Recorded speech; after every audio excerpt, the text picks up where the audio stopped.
अर्को कति छ अब हेलो एभ्रिवान गुड मर्निङ भन्दै मैले चाहिँ बिहानीको सुरुवात गर्न लागिरहेको छु र आज चाहिँ एकदमै पानी परिरहेको छ नि त अनि एकदमै जाडो अल्छी पनि लागिरहेछ र आज काम पनि धेरै छ त्यसैले मैले चाहिँ बिहानै खाना पकाउन सुरु गरेँ र मेरो छोराले चाहिँ घिउसँग चिउरा भुटे एकदमै मन पराउँछ नि त उसलाई चाहिँ चिउरा फ्राई गरेर दिन लागिरहेको छु मेरो छोरा चाहिँ कतिखेर चिउरा दिनुहुन्छ र मम्मीले खानु भनेर सोचिरहेछ र यो चाहिँ हिजोको मासु थियो मैले बोइल गरेर राखेको थिएँ यो चाहिँ मेरो खोटाङबाट यानि कि मेरो माइती घरबाट पठाइदिनु भएको बोडी थियो मैले चाहिँ बोडी र मासु पकाउन लागिरहेको छु अब दाल बसाउन लागिरहेको छु अब दाल तरकारी छिटो पकाएर म चाहिँ बाहिर काममा निस्किनु पर्ने हुन्छ मेरो काम चाहिँ के होला भनेर सोच्नु हुँदै होला हैन आजको मेरो काम चाहिँ सुँगुरलाई भुस ल्याउनु पर्ने थियो त्यही भएर मैले चाहिँ आज दिदीको धान पिसाउनु लानु हुँदैछ उहाँ चाहिँ मेरो बहिनी हो अनि उसलाई म चाहिँ साथी जानुपर्ने थियो उहाँ चाहिँ सफारी दाइ एकदमै हेल्प गरिराख्नु भएको छ हामीलाई र हामीले चाहिँ धान ल्याउनु पर्ने छ अझै माथिबाट पनि झार्नु पर्ने छ मेरो बहिनी चाहिँ सकी नसकी ल्याउँदै रहेछ म जाँदै गर्दा चाहिँ अनि उसले बोकेर झार्दैछ म नि सघाउनु जानु पर्यो भनेर म नि जाँदैछु ओके सफारी दाइ चाहिँ यहाँ कुर्दै गर्नुहोस् है दाइ भनेर म चाहिँ हिँड्दैछु म पुगिसक्दा चाहिँ दिदी र बहिनीले चाहिँ 6-7 बोरा धान त झारिसक्नु भएछ अझै बाँकी 3-4 बोरा रहेछ मैले पनि एउटा चाहिँ सघाइदिउँ भनेर गएको झन्डैले सकिनँ अब भुस लानु पर्ने छ यति त सघाउनै पर्यो नि हैन र अनि सफारी दाइले चाहिँ धेरै बेर कुरिसक्नु भयो भनेर म चाहिँ छिटो छिटो झर्दैछु अब हामीले चाहिँ बल्ल बल्ल लोड गरिसक्यौँ तर मान्छे चाहिँ अटाएन सफारीमा त्यसैले हामी चाहिँ गाडीमै जाँदैछौँ उहाँ चाहिँ चिनेको फुपू भेटौँ माथि गएर अनि बिस्तार आउनु नानी भन्दै उहाँ लाग्नुभयो अनि हामी पनि पुगेर धान झारेर अब जोखाइमा लाग्दैछौँ जोख्ने कार्यक्रम हुँदैछ उहाँ दाइ चाहिँ मिल चलाउने दाइ उहाँले पनि मरिमरि धान बोकेर झार्दै हुनुहुन्छ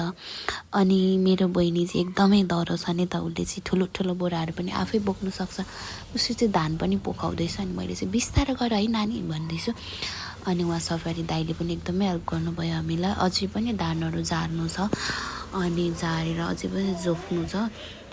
धानहरू निकै थियो नि त त्यही भएर हामीलाई चाहिँ जोख्नु पनि एकदमै टाइम लाग्यो 15-20 मिनट त जोख्दै टाइम गयो धान झारेर अझै पनि धेरै बाँकी छ सफारीमा अनि सफारीमा धान बल्ल बल्ल हटायो मान्छे चाहिँ नहटाएर हामी चाहिँ त्यही भएर गाडीमा आएको थियौँ यो तराजुमा जोख्ने ढक के भन्छ हो यो ढकहरू चाहिँ बाहिर सानो सानो 3 केजी 5 केजी 10 केजी 20 केजीसम्मको मात्रै राख्नु भएको रहेछ नि त उहाँहरूले अनि दाइले चाहिँ यो ढकलाई त बोराले टेर्दैन हौ भनेर भित्र सबैभन्दा ठुलो राखेको 50 केजीको ढक रहेछ त्यो चाहिँ उहाँले बल्ल बल्ल लिएर चढाएर जोख्दै हुनुहुन्छ अनि अब हामीले आधाभन्दा धेरै भित्र जोखेर राखिसक्यौँ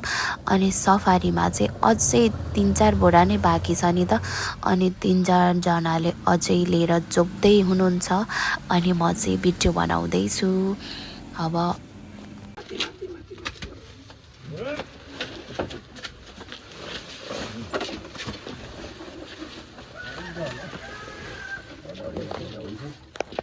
बल्ल बल्ल जोख्ने कार्यक्रम सकेर हामीले चाहिँ बोराको लस्कर बाहिरसम्म लगायौँ जम्मा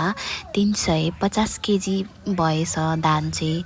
अब यो चाहिँ केजीको हिसाबले हामीले पिसाउनु पर्ने हुन्छ नि त अब उहाँहरूले चाहिँ पिसाउन सुरु गरिसक्नुभयो बहिनीले चाहिँ अब त्यहाँ खनाउँदै माथि खनाउनु पर्ने रहेछ नि त अनि बहिनीले चाहिँ त्यहाँ खनाउँदैछ मैले चाहिँ भिडियो बनाइरहेको छु अब मिल पनि चलाउन स्टार्ट हुन लाग्नु भएको छ दाइले चाहिँ उहाँले चाहिँ खाना खाएको छैन एकदमै भोक लागेको हुन्छ उहाँले चाहिँ मिल पनि चलाउन स्टार्ट गर्नुभयो उहाँ दाइलाई चाहिँ भोक लागिसक्यो भनेर अलिक छिटो गर्दै हुनुहुन्छ नि त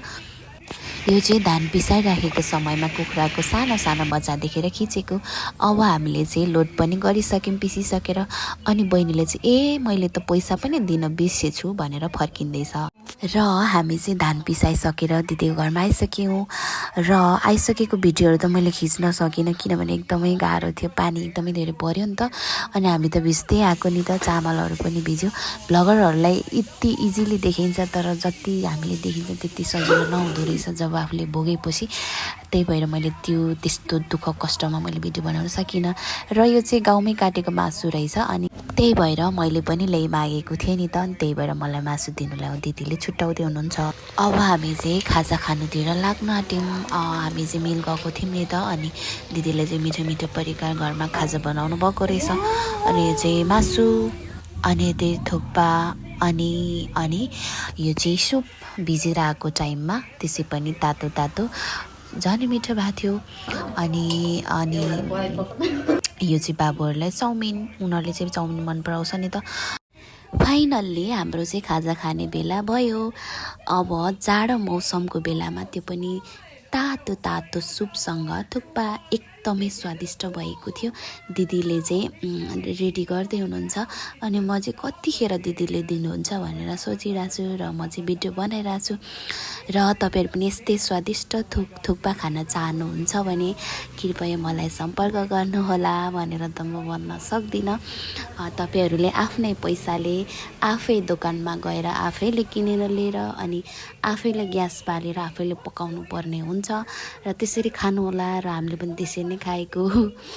ओके, बाई बाई। आजको मेरो भिडियो यहीसम्म रहेको छ। Okay, bye bye. Thanks for watching my video. Bye by.